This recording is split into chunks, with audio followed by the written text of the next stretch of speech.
दोस्तों, एक होता है पढ़ना और एक होता है ध्यान से मन लगाकर पढ़ना। क्योंकि पढ़ना तो हम उसको भी बोल सकते हैं जब घंटों तक किताब सामने खुली हो और हमारा ध्यान कहीं और हो। लेकिन ध्यान से मन लगाकर पढ़ने का मतलब है कि तुम जितनी देर किताबों के सामने बैठे हो, तुमने उतनी देर में कुछ ना कुछ याद किया है, कुछ ना कुछ रिवाइज किया है, कुछ ना कुछ उसका आउटपुट निकला है। सच में अगर कुछ करना चाहते हो ना लाइफ में, तो ये जो किताब सामने रखकर खुली आंखों से खुद को और बाकी सबको धोखा दे रहे हो, इसको छोड़ना पड़ेगा। सबसे पहले तुम खुद का स्टडी सिटिंग टाइम ऐसा रखो जिसमें जितनी देर पढ़ाई करो उतनी देर सिर्फ पढ़ाई ही करो। उस वक्त लोगों की बातें नहीं, दोस्तों का लालच, ये सब तुम्हारे दिमाग में नहीं आना चाहिए। अगर तुम अपने टारगेट को लेकर डिटरमाइंड रहोगे तब ही तुम्हारे गोल्स पूरे हो सकते हैं। तुम डिटरमाइंड रहोगे, उसके बाद तुम्हें कोई कुछ भी कहे कि तुम कुछ नहीं कर सकते, तो उसकी बात बिल्कुल मत सुनो, चाहे वो तुम्हारा कितना ही खास क्यों ना हो। क्योंकि अगर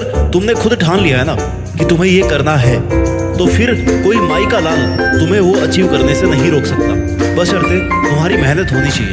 किसी की भी नेगेटिव बातों पर ध्यान मत दो। तुम्हारा काम है लगातार पढ़ाई करना, अपने गोल्स के लिए, अपने करियर के लिए, अपने फ्यूचर के लिए, बस उसके लिए मेहनत करते रहो। जिस दिन मन हारने लगे ना, उस दिन अपने आप से पूछना कि तुमने स्टार्ट क्यों किया था। अगर तुम्हारा कोई सपना है ना, तो उसे पूरा करने के लिए अपनी पूरी जी जान लगा दो। जो लोग खुद कुछ नहीं कर पाते ना, वो दूसरों को नीचे गिराने की कोशिश करते हैं, क्योंकि उन्होंने कभी स्ट्रगल नहीं देखा। जिन्होंने संघर्ष देखा है और किया है, वो कभी भी तुम्हें कोई नेगेटिव कमेंट नहीं देंगे। तुम्हारे दिमाग में बस इतना ही होना चाहिए कि जो चाहिए उसके लिए मेहनत करो, हासिल करो उसको, बस बात खत्म। इधर उधर की कोई बातों पर तुम्हारा ध्यान नहीं जाना चाहिए। किसी भी एग्जाम में टॉप रैंकर बनना कोई इम्पॉसिबल टास्क नहीं है, बस हमारी कोशिश ही ऐसी नहीं होती कि हम टॉपर बने। इसलिए लगातार बिना रुके थके अपने टारगेट को बिना भूले अगर मेहनत करनी है, खुद का एक रूटीन सेट करना पड़ेगा, खुद को एक टाइम टेबल में बांधना पड़ेगा, खुद को डिसिप्लिन रखना पड़ेगा। उसमें सबसे पहला काम है, तुम जहां पढ़ रहे हो वो जगह पढ़ाई के लिए सूटेबल हो। आपकी पढ़ाई आपकी सराउंडिंग पे डिपेंड करती है, इसलिए सही जगह का, सही डायरेक्शन का होना बहुत जरूरी है। पढ़ने के लिए अच्छे एनवायरनमेंट का होना बहुत जरूरी है। और अगर तुम अपनी पढ़ाई बहुत भीड़ भाड़ वाली जगह, शोर शराबे वाली जगह कर रहे हो ना, तो आपका ध्यान डाइवर्ट होना एक नॉर्मल बात है। इसलिए जिस टेबल चेयर पर आप बैठ करके पढ़ाई करते हैं, वहां सिर्फ और सिर्फ आपकी किताबें और सामने की दीवार पर लिखा हुआ आपका टारगेट होना चाहिए, जिससे तुम उसे भूल ना पाओ। क्योंकि हमारा माइंड हमें बहुत जल्दी कंफर्ट जोन में डाल देता है। वो तुम्हें ये भी कहेगा कि भाई सो के पढ़ ले, बेड पे चल के पढ़ ले, कंबल ओढ़ के पढ़ ले। लेकिन तुम्हें अपने आप को इस चीज के लिए प्रिपेयर करना है कि अगर मैं इस जगह से दूसरी जगह बैठ करके पढ़ूंगा ना, तो मैं सिर्फ किताब खोल के बैठा रहूंगा, टाइम वेस्ट करूंगा। खुद को हार्ड वर्क के लिए प्रिपेयर करो। खुद को जब थोड़ा बहुत कष्ट मिलेगा ना, तो ही पढ़ाई हो पाएगी। आराम में तो आराम ही आराम है बस।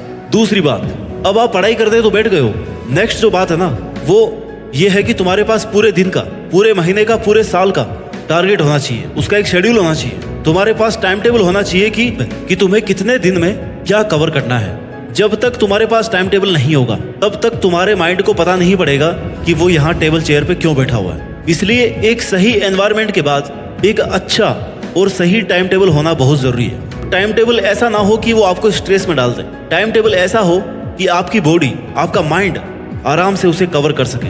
बोझ मत डालना अपने माइंड पर, क्योंकि बोझ से, स्ट्रेस से चीजें फट जाती है, दब जाती है, तो वो आउटपुट नहीं आ पाता जो आपकी असली पावर है। इसलिए इजी वे में अपना टाइम टेबल बनाकर खुद को छोटे छोटे टारगेट्स दो, जिससे कंटिन्यूटी बनी रहेगी। कंटिन्यूटी का होना बहुत जरूरी है। एक बार छूट गया तो बस पीछे छूट गया, फिर दोबारा जीरो से शुरू करना बहुत मुश्किल होगा। बात नंबर 3, एनालिसिस। टाइम टेबल के बाद, टू डू लिस्ट के बाद तुम्हें हर दिन ये एनालिसिस करना है कि तुमने जैसा टाइम टेबल बनाया था उसके हिसाब से कितना काम किया है, उसकी लिमिट से बाहर कितना काम किया है।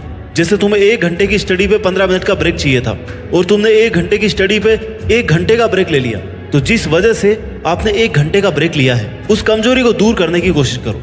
वो आपका मोबाइल फोन हो सकता है, आपकी नींद हो सकती है, आपके दोस्त हो सकते हैं। क्योंकि ये 1 घंटा खाने वाले लोग कब तुम्हारे महीने और साल खा जाएंगे तुम्हें पता भी नहीं चलेगा। इसलिए डाइवर्जेंस को खुद से दूर रखो।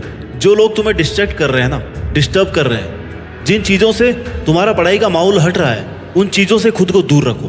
पूरे डेली एनालिसिस करो, आज कितना टाइम किस चीज़ को एक्स्ट्रा दे दिया जो नहीं देना चाहिए था। बात नंबर 4, बी डिसिप्लिन। आपको जिंदगी में यह चुनाव करना है कि आप अनुशासन की कीमत चुकाएंगे या अफसोस की। क्योंकि अगर तुम्हें लंबे समय तक मेहनत करनी है ना, तो अपनी लाइफ में डिसिप्लिन का होना बहुत जरूरी है। डिसिप्लिन आपका रूटीन फिक्स रखता है, आपके माइंड को भटकने नहीं देता। खुद को जितना ज्यादा डिसिप्लिन रखोगे उतने ही आउटकम अच्छे आने के चांसेस हैं। तुम खुद के लिए डिसिप्लिन नहीं रहोगे ना, तुम खुद के लिए थोड़ा रेस्ट्रिक्ट नहीं रहोगे तो कोई भी तुम्हें डिस्टर्ब कर देगा, कोई भी कहीं पे भी ले जाएगा, बात कर लेगा। इसलिए अपने खाने पीने, सोने और पढ़ाई करने के लिए वेल डिसिप्लिन्ड एनवायरनमेंट होना बहुत जरूरी है। The speed of your success is limited only by your dedication and discipline. खुद से वादा करो कि मैं पढ़ाई के समय मात्र पढ़ाई में ध्यान दूंगा और कुछ भी नहीं करूंगा। पढ़ाई को आनंद समझकर पढ़े, ना कि बोझ के जैसे। बात number 5, be honest, be grateful. अपना सपना जीतना मुश्किल होता है, नामुमकिन नहीं। हमेशा याद रखें कि आप किन परिस्थितियों से आए हैं। अपने लिए ईमानदार रहें। जहां से आप आए हैं ना, जहां तक आप पहुंचे हैं और जिन परिस्थितियों में आपके पेरेंट्स ने आपको भेजा है, उन परिस्थितियों को भूले नहीं, क्योंकि वो तुम्हारा असली इंस्पिरेशन है, वो तुम्हारा ड्राइविंग फोर्स है। जैसे ही तुम डाइवर्ट होने लगोगे ना, तुम्हारा पढ़ाई में मन कम लगने लगे, तुम्हें इन चीजों को याद रखना चाहिए कि यार मेरे घर वाले आज के दिन सुबह 4 बजे उठकर खेती का काम कर रहे होंगे और मैं 8 बजे तक आराम से सो रहा हूँ। इन चीजों को याद करने से तुम्हें अपने आप इंस्पिरेशन मिल जाएगी कि यार मुझे पढ़ना चाहिए, मेरे लिए ना सही, कम से कम अपने घर वालों के लिए। इसलिए कभी भी अपनी परिस्थितियों को, अपने परिवार के बैकग्राउंड को ना भूलें, क्योंकि आप कितने ही आगे पहुंच जाएं, अगर आप अपनी जीरो वाली पहचान, जब आप कुछ भी नहीं थे, अगर आपने वो पहचान ही भुला दी तो आप आगे नहीं बढ़ पाएंगे। क्योंकि आपकी पहचान ही वह चीज है जो आपको याद दिलाएगी कि आप कौन हो, कहां से आए हो, क्या करने वाले हो और क्या क्या और किन किन परिस्थितियों में अब तक इतना कुछ किया है। तुम अपने आप को बहुत लोगों से आगे समझो, क्योंकि तुम्हें चॉइस से किताबें मिली है, तुम्हें चॉइस में पढ़ना मिला है। बहुत से लोगों को आपकी उम्र में घर भी नसीब नहीं होता है, लेकिन फिर भी आप जानबूझकर मेहनत को, अपने आलस को, कंफर्टेबल जोन को चूज कर रहे हो। दोस्तों, अच्छी किस्मत किसी की नहीं होती, अच्छी किस्मत बनानी पड़ती है। भगवान भी उसी का साथ देता है जो खुद की मेहनत के लिए ईमानदार हो। इसलिए अभी भी वक्त है, सीरियस होकर पढ़ने लग जाओ। वैसे इस तेजी से बढ़ती हुई दुनिया में अगर आपके पास फालतू कामों के लिए टाइम है तो यकीन मानो आपकी आने वाली दिनों में ना बहुत बुरी हालत होने वाली है। और जब आपके पास सिर्फ और सिर्फ पछतावा बचेगा यार, मैंने उस वक्त मेरा टाइम बर्बाद नहीं किया होता जब बाकी लोग पढ़ रहे थे, मेहनत कर रहे थे। इसलिए अगर कुछ करना है ना तो या तो जान लगा दो या फिर जाने दो। बेवजह उसको पकड़े मत रखो। मेहनत करने का, पढ़ाई करने का ढोंग करके घर वालों को और खुद को धोखा मत दो। नहीं हो रहा ना तो उसको छोड़ दो और बता दो सबको कि भाई मुझसे नहीं होगी पढ़ाई, मैं मजदूरी कर लूंगा। लेकिन ऐसे धोखे में मत रखो किसी को।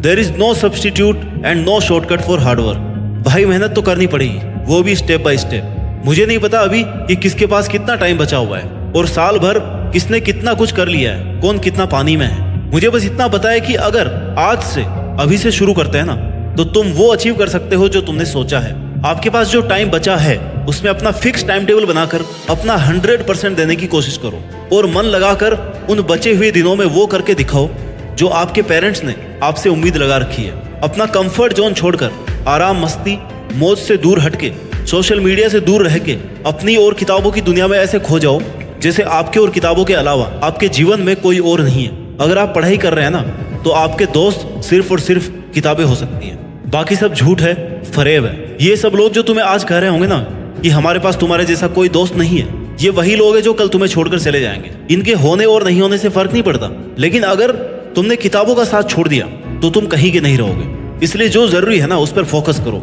और बहाने बनाना बंद करो। 99% of failure comes from people who have the habit of making excuses। इसलिए सेल्फ डिसिप्लिन को अपनाओ और अपने मन को और अपने माइंड को कंट्रोल रखो और उसे कहो कि भाई कुछ दिन पढ़ ले, उसके बाद में तो फिर मजे मजे हैं। जैसे कि शादी में अच्छा खासा माहौल बनाने के बाद ही शादी का मजा आता है ना, वैसे ही अगर तुम्हें बहुत अच्छी पढ़ाई करनी है, मजे मजे में पढ़ाई करनी है, तो अच्छा सा माहौल क्रिएट करो, अपना टाइम टेबल सेट करो, खुद को यह याद दिलाते रहो कि तुम यहाँ पे क्यों आए हो और जी जान से अपनी मेहनत करके टॉपर बनो। Stay dedicated because great things take time. वक्त लगता है लेकिन मेहनत करने वालों का टाइम जरूर आता है और मुझे उम्मीद है कि एक दिन आप भी अपनी मेहनत के दम पर देश में अपना नहीं बल्कि दुनिया में देश का नाम रोशन करेंगे। जय हिंद, वंदे मातरम।